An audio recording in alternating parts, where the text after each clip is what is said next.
महात्मा गांधी से लेके अटल बिहारी वाजपेयी तक हमेशा भारत की ऑफिशियल पॉलिसी फलस्तीनियों की हिमायत की पॉलिसी रही है। जब से आरएसएस बना है पिछले 100 साल के करीब से, तब से आज तक वो इजरायली जालिमों के साथ थी। 5 स्टेट का इलेक्शन अनाउंस हो गया, उसके फौरन बाद इलेक्शन है, तो जो पर्टिकुलर कॉन्स्टिट्यूएंसी है प्राइम मिनिस्टर की, जिसे हम आरएसएस और बीजेपी कहते हैं, उसी के भक्तों को खुश करने के लिए ये बयान दिया गया है। मैं सीधे कहता हूं कि नेशनल इंटरेस्ट और नेशनल फॉरेन पॉलिसी के अगेंस्ट प्राइम मिनिस्टर का ये बयान है। देखिए, फलस्तीन का मसला बैतुल मुक़द्दस का मसला है, टेरिटरी का मसला नहीं है। बैतुल मुक़द्दस मुसलमानों का क़िबला अव्वल है, यानी ये वो जगह है जहाँ पर इस्लाम के आगाज़ में मुसलमान इस तरफ रुक करके नमाज पढ़ा करते थे। ये वो जगह है जहाँ से नबी करीम सल्लल्लाहु अलैहि वसल्लम ने मेराज का सफ़र इख्तियार किया था, और मेराज का जिक्र कुरान में है, किस्से कहानी में नहीं है। मुसलमानों के नज़दीक मस्जिद अक़सा की अहमियत अपनी जान से ज़्यादा है, तो हम मस्जिद अक़सा को छोड़ नहीं सकते किसी भी सूरत में। है कि आप किस तरीके से देखते हैं, जिस तरीके से अभी आपने देखा कि हमास ने इजराइल के ऊपर जो है 5000 से भी ज़्यादा जो है रॉकेट को दागा है, उसके बाद जो है इजराइल जो है लगातार गाज़ा पट्टी पे जो हमला कर रहा है, कई जो है मासूम बच्चे महिलाएं की मौतें हो रही हैं और पूरी दुनिया जो तमाशा बीन बन करके बैठी है, उसको आप किस तरीके से देख रहे हैं? देखिए, हमास के लोग बहुत ज़माने से मज़लूम हैं, गज़ा में ख़ास तौर पर 2007 से लेके अब तक मुहासरा है, और हर साल 200 या 300 गज़ा के लोगों को और मगरबी किनारे के लोगों की शहादत होती है। इज़राइल के फ़ौजी और इज़राइल की पुलिस उन्हें मारते हैं, कभी मोहल्लों में मारते हैं, कभी बमबारी करते हैं, कभी वो जाके मस्जिद अक़सा के अंदर निहत्ते नमाजियों के ऊपर गोली चलाते हैं। हमास का फुल फॉर्म क्या है? हरकतुल मुक़ावमतुल इस्लामिया, ये पूरा नाम है हमास का, जिसका मतलब होता है Islamic resistance movement. Islamic resistance movement, तो इस्लामिक रेजिस्टेंस मूवमेंट के ज़रिए जो फ़लस्तीन के मज़लूमों को इंसाफ दिलाने की जद्दोजहद कर रहे हैं, उन्हें दहशतगर्द वही लोग कह सकते हैं जो दहशतगर्दी, जुल्म, नाइंसाफ़ी और बर्बरियत में यकीन रखते हुए कुछ लोगों को उनके घरों से निकाल के, उनको कत्ल करके, उनके बच्चों को, छोटे छोटे बच्चों को बमों से उड़ाने, उनका रोटी पानी बंद करने और उनके ऊपर अरसा हयात तंग करने की जानवरों वाली हरकत करते हैं, वो लोग हमास को दहशतगर्द कह सकते हैं। कोई महज़ब दुनिया का इंसान नहीं। लेकिन लड़ाई को दो मुल्क की लड़ाई कहेंगे या धर्म युद्ध कहेंगे? देखिए, अगर आप तारीख़ी पस मंज़र देखेंगे इसका, तो ये तो हिस्टोरिकल है, ये कोई आज की लड़ाई नहीं है। ऐसा नहीं है कि 7 अक्टूबर 2023 को अचानक कोई जंग शुरू हो गई। यही जंग 50 साल पहले 1973 में भी 6 अक्टूबर को इसी तारीख को शुरू हुई थी। आप भारत के साथ है या फिलिस्तीन के साथ है? अरे भाई, ये फ़लस्तीन का मसला किसी ज़मीन का मसला नहीं है। ये बिल्कुल गलत सवाल है कि आप भारत के साथ हैं, फ़लस्तीन के साथ हैं। भारत फ़लस्तीन के साथ रहा है, ये क्यों नहीं कहते आप? महात्मा गांधी से लेके अटल बिहारी वाजपेयी तक हमेशा भारत की ऑफिशियल पॉलिसी फ़लस्तीनियों की हिमायत की पॉलिसी रही है। लेकिन तो आज भारत इजराइल के साथ है, ये तो आप जानते हैं। नहीं, आज भी भारत है, बिल्कुल गलत है। ये नोशन बिल्कुल गलत है कि आज भारत इजराइल के साथ खड़ा है, बिल्कुल नहीं खड़ा है। वज़ीर आज़म ने एक बयान दिया है, तो वो वज़ीर आज़म का ज़ाती बयान है। भारत में उस बयान को लेके भारत की पॉलिटिकल पार्टीज़ ने, भारत के NGOs ने, सोशल ऑर्गेनाइजेशंस ने, जनरल पब्लिक ने सख्त रिएक्शन का इजहार किया है। RSS जो है वो खड़ा है इजराइल के साथ में। ये बदकिस्मत भारत सरकार किसके साथ है? भारत सरकार का ऑफिशियल स्टैंड कैसे ये एडमिसिबल हो सकता है, जबकि हमारी 75 साल की जो पॉलिसी है 1948 से लेके आज तक हम टू स्टेट थ्योरी की हिमायत करते रहे हैं कि पैलेस्टाइन एंड इजराइल को एग्जिस्ट करें साइमल्टेनियसली। लेकिन अब जिस पैलेस्टाइन को को एग्जिस्ट करना था इजराइल के साथ, उसको तो आज 40 साल हो गए, 1967 ऑनवर्ड उनको वो राइट नहीं दिया गया। तो भारत की सरकार में अगर RSS के एलिमेंट खड़े हो जाएंगे तो वो एक्सेप्टेबल नहीं होंगे। भारत है, भारत रहेगा। 1967 की जो बाउंड्रीज इजराइल और पैलेस्टाइन की थी, उन पर एक इत्तफाक राय कायम करके वो बने।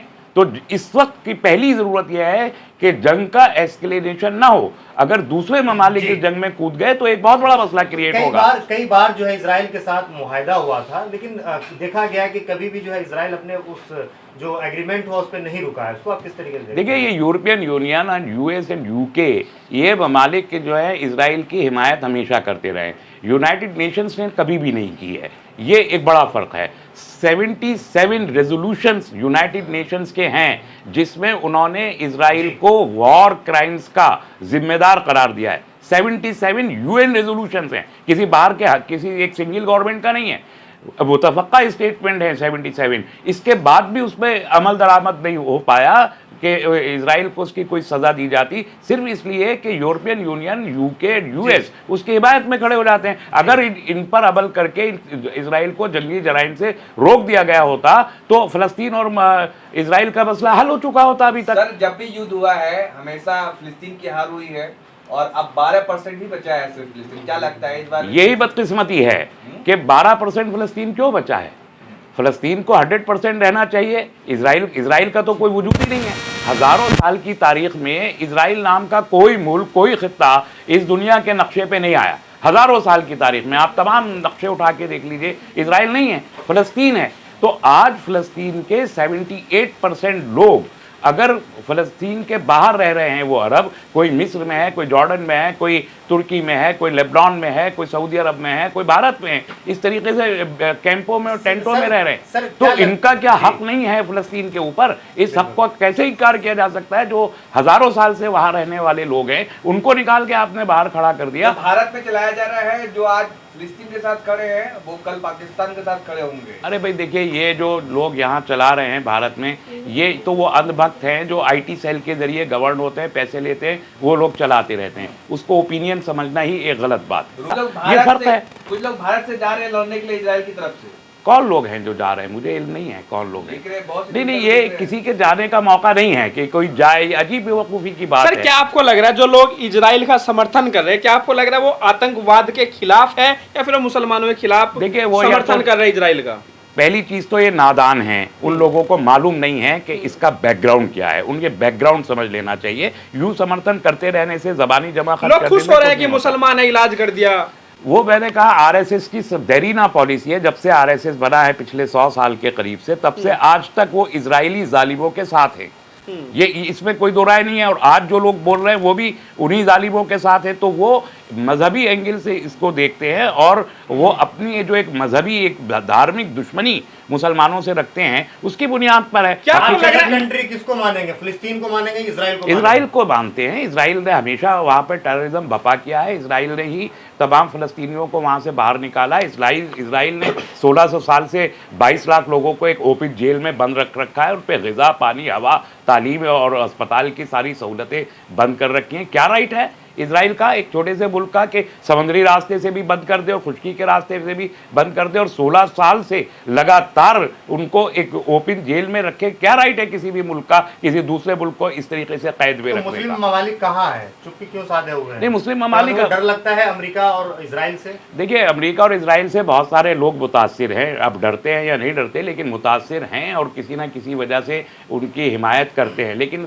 मुस्लिम ममालिक सब ऐसा करते हो ऐसा नहीं है। अभी OIC का इजलास भी होने वाला है बहुत जल्दी। सऊदी अरब ने कहा है कि वो रिस्ट्रेन बरतें हैं और हम नेगोशिएट कर रहे हैं। तुर्की ने कहा कि हम नेगोशिएट कर रहे हैं। कतर कह रहा है कि हम नेगोशिएट कर रहे हैं। तो जंग तो कोई भी मुस्लिम मुल्क नहीं चाहता, सब लोग नेगोशिएशन की बात कर रहे हैं। ऐसे में कहना कि मुस्लिम ममालिक साथ नहीं है, ये गलत बात है। तमाम के तमाम तो मुस्लिम, यानी तालिबान ने तो यहाँ तक कह दिया अफगानिस्तान ने कि हम वहाँ जाके लड़ने को तैयार हैं। ईरान कह रहा है कि हम जाके लड़ने को तैयार हैं। लेकिन हम समझते हैं कि ये मौका नहीं है। अमेरिका कह रहा है घर बैठे रहिए, कोई जरूरत नहीं है बाहर निकलने की। अमेरिका अपने वजह से कह रहा है, लेकिन हम दुनिया में पायदार अमन के खातिर हम ये कहते हैं, मैंने अभी शुरू में भी कहा कि दूसरे ममालिक को इस मामले में कूदना नहीं चाहिए। ये कूदना बहुत ख़तरनाक होगा, उस पूरे खित्ते में जंग फैल जाएगी। आप देखिए, अभी यूक्रेन और रूस की जंग जारी है। आपको लग रहा है पूरी दुनिया का मुसलमान एकजुट होगा फिलिस्तीन के समर्थन में? हमेशा से रहा है, आज भी है। देखिए, फ़लस्तीन का मसला बैतुल मुक़द्दस का मसला है, टेरिटरी का मसला नहीं है। बैतुल मुक़द्दस मुसलमानों का क़िबला अव्वल है, यानी ये वो जगह है जहाँ पर इस्लाम के आगाज़ में मुसलमान जिस तरफ रुख करके नमाज़ पढ़ा करते थे। ये वो जगह है जहाँ से नबी करीम सल्लल्लाहु अलैहि वसल्लम ने मेराज का सफ़र इख्तियार किया था, और मेराज का जिक्र कुरान में है, किस्से कहानी में नहीं है, कुरान में है। मेराज एक ज़िंदा हकीकत है। अगर वहाँ से उन्होंने वो सफ़र शुरू किया है तो इसका मतलब कि मुसलमानों के नज़दीक मस्जिद अक़सा की अहमियत अपनी जान से ज़्यादा है। तो हम मस्जिद अक़सा को छोड़ नहीं सकते किसी भी सूरत में।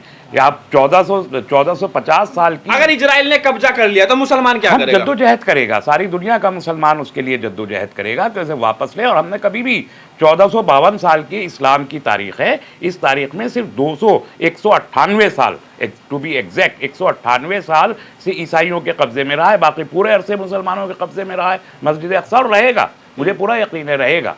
वो उसकी हिफाजत का ज़िम्मा सिर्फ मुसलमानों ने नहीं लिया, अल्लाह ने भी ले रखा है, इसलिए रहेगा, इसलिए कोई मसला नहीं। क्या लगता है पहली बार ऐसा है पिछले 70 सालों में कि हमास जो है अंदर घुसा है 30 किलोमीटर तक, और पहली बार ऐसा देखा गया है कि इजराइल के बारे में कहा था टेक्नोलॉजी इस तरीके का उनके पास हार्ड है कि कुछ भी होता है वो पता चल जाता है, लेकिन देखिए अमेरिका और इजराइल ने एक मफरूज़ा कायम कर रखा था कि वो नाकाबिले तस्खीर हैं, वो बहुत मजबूत है और उनको कोई परिंदा भी पर नहीं मार सकता। उस मफरूज़े को हमास ने तोड़ दिया। यहाँ ये बात जहन में रखनी चाहिए कि इससे पहले जितनी जंगें हुई वो अरब और इजराइल की जंगें थीं, उसमें बहुत सारे अरब ममालिक शरीक हुआ करते थे और बड़ा नुकसान अरब ममालिक को ही हुआ। इसमें ये एक तारीख़ी हकीकत है, इसका इनकार नहीं किया जा सकता।